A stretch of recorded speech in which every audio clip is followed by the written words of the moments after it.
What's up, everyone? In this video we're going to talk about the Instagram algorithm updates for the fall, which basically includes like the end of August, September, and just going forward, some of the things they've implemented. We're also going to talk about how you can best utilize your Instagram to sort of flow with the Instagram algorithm, and really how you can just start to grow on Instagram in general. So stay tuned and let's get into it. So first things first, I just want to address why I changed my Instagram username handle ID, which you can see the new one right here on the screen. Now, it's pretty common sense, in my opinion, why I changed it, because the previous one was It's Adam Evans, and now it's just Adam Evans. And I cut the it's off. And then you may be thinking like, well, how did you do that? I want to change my handle to my name or whatever. See, here's the thing, and I actually got some messages from people asking me, hey man, do you know how to recover deleted old usernames? And I was like, no, I don't know how to do that. I'd imagine you have to contact Instagram for that, or Facebook. So here's what I did, and this is what I suggest you do if you're interested in picking up your name or a different type of handle, a brand, business name on Instagram. I messaged the person that had that name, and I asked if they were interested in basically selling off that name. See, I see Instagram, and this makes total sense. Instagram is the biggest social media platform right now in terms of consuming people's attention, and you know, you could say YouTube is probably a little bit bigger than that. But Instagram, in terms of handheld mobile use, is flying up, and it's consuming a lot of people's attention. And to have your brand on Instagram is the equivalent of having your domain name, for instance, having your own .com or .ca or whatever it may be. I actually have adamevans.ca, and I've tried to reach out to the owner of the .com for several years now and purchase it from them, and they're not interested in selling it. So I've kind of given up on that for a little while, but you know, if I see it come up, I'll buy it. But basically, that's what I suggest you do. Shoot a message to whoever you're interested in buying the handle from, because you're buying like a domain name in that sense. And I consider it much like a domain name, because when people are online, how is their time consumed? It's consumed, you know, through social media and through Google search, and just browsing for stuff, buying things, e-commerce, all that. So if you value simply that fact, then you'll understand that, you know, it makes sense to pick up your name on the largest social platform outside of YouTube for consuming people's attention and their time. And so that's basically it. So I picked up the name just through messaging the person and negotiating with them.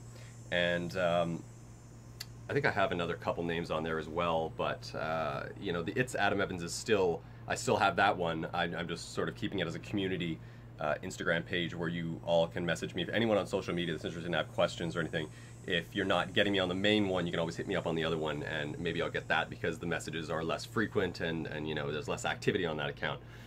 So generally, that's the update I want to give you about getting your handle on Instagram, because that's what you got to do. There's no way to like really request one unless you're a major celebrity, unless you're the freaking Queen of England. I think I said that to someone, that you can actually claim your name from someone if you're the Queen or the President. You know, you can certainly get it, or you're a major trademarked brand, you can get it. But outside of that, you know, good luck. You got to buy it. So that's that aside. I don't want to make this video too long. I'm going to give you some of the new Instagram algorithm updates, and I'm also going to tell you some of the new features they added. So one of the main features they've added now is improved Explore page, which I'm sure you're aware of. If you've been using Instagram, you know that, because the top of the Explore page is now changed to categories and niche content. So really, it's about niching up the Instagram overall, and that's what I suggest you try doing if you haven't already done so for your own Instagram. Is if you really want to grow fast, make your account niche, come up with a strategy for your grid, and by that I simply mean determine what style of posts you want to make throughout your entire grid, and that's constantly going to be evolving and changing and improving over time, because you're going to check your engagement and your analytics on those posts to see what your friends, family, community, audience is liking and best engaged with. So when you see that, you're going to improve your grid, your feed, and your style of posts. Personally, I do this on my own Adam Evans Instagram account. I do this on other accounts I have. In general, I have quite a few accounts, and I oversee, you know, like over a dozen accounts total, you know, which include my own and clients of the agency I work for, Thought Media. So that's basically the new feature for the Explorer, is you can now focus more on niches, and I suggest following hashtags within those niches because that's going to do you real good in terms of just staying within your niche. And aside from that, they've also added the ability to add music to your stories. This isn't a huge update, you know, it's kind of neat though. You can just swipe up and add the actual music directly from your story video screen. Outside of this, I pretty much covered a lot of the other updates in my previous Instagram video, so I suggest you just have a look at that. The link is in the description below. But that's all I wanted to really cover in this one. So there's not too much else that's new.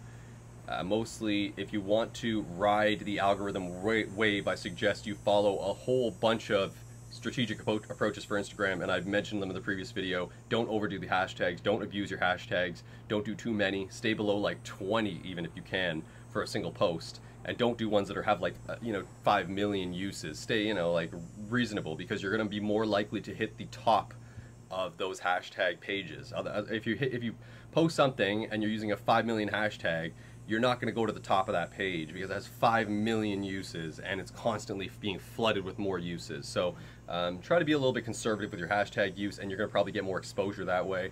Outside of that, include call to actions in your posts, basically saying to follow you or check out this link or go to in your bio, anything like that. Utilize that location tagging at the top if you're interested in further call to action. So I mentioned this in a previous video, but you can say like follow me online or follow us or anything like that. If you just search that as a location, you'll find one. So that's basically it. That's all I wanted to add. Actually, one more thing. Pay for advertising on your highly engaged posts, because that's how you're going to continue to grow with that style or with that niche of content. And I suggest using an automatic targeting unless you're really good at targeting yourself, which I do, I personally do, people I work with do, but you got to get there. So start with automatic and then eventually figure out your niche and then start targeting that specifically using Instagram algorithm and Instagram advertising algorithm targeting, all that stuff. So hope this video is informative to you. Hope it's helpful. Hit it with a like if you find it so, and otherwise I'll catch you again in the next one. Best of luck on your Instagram. Follow mine right here, Adam Evans, and I'll catch you again in the next one. Take care.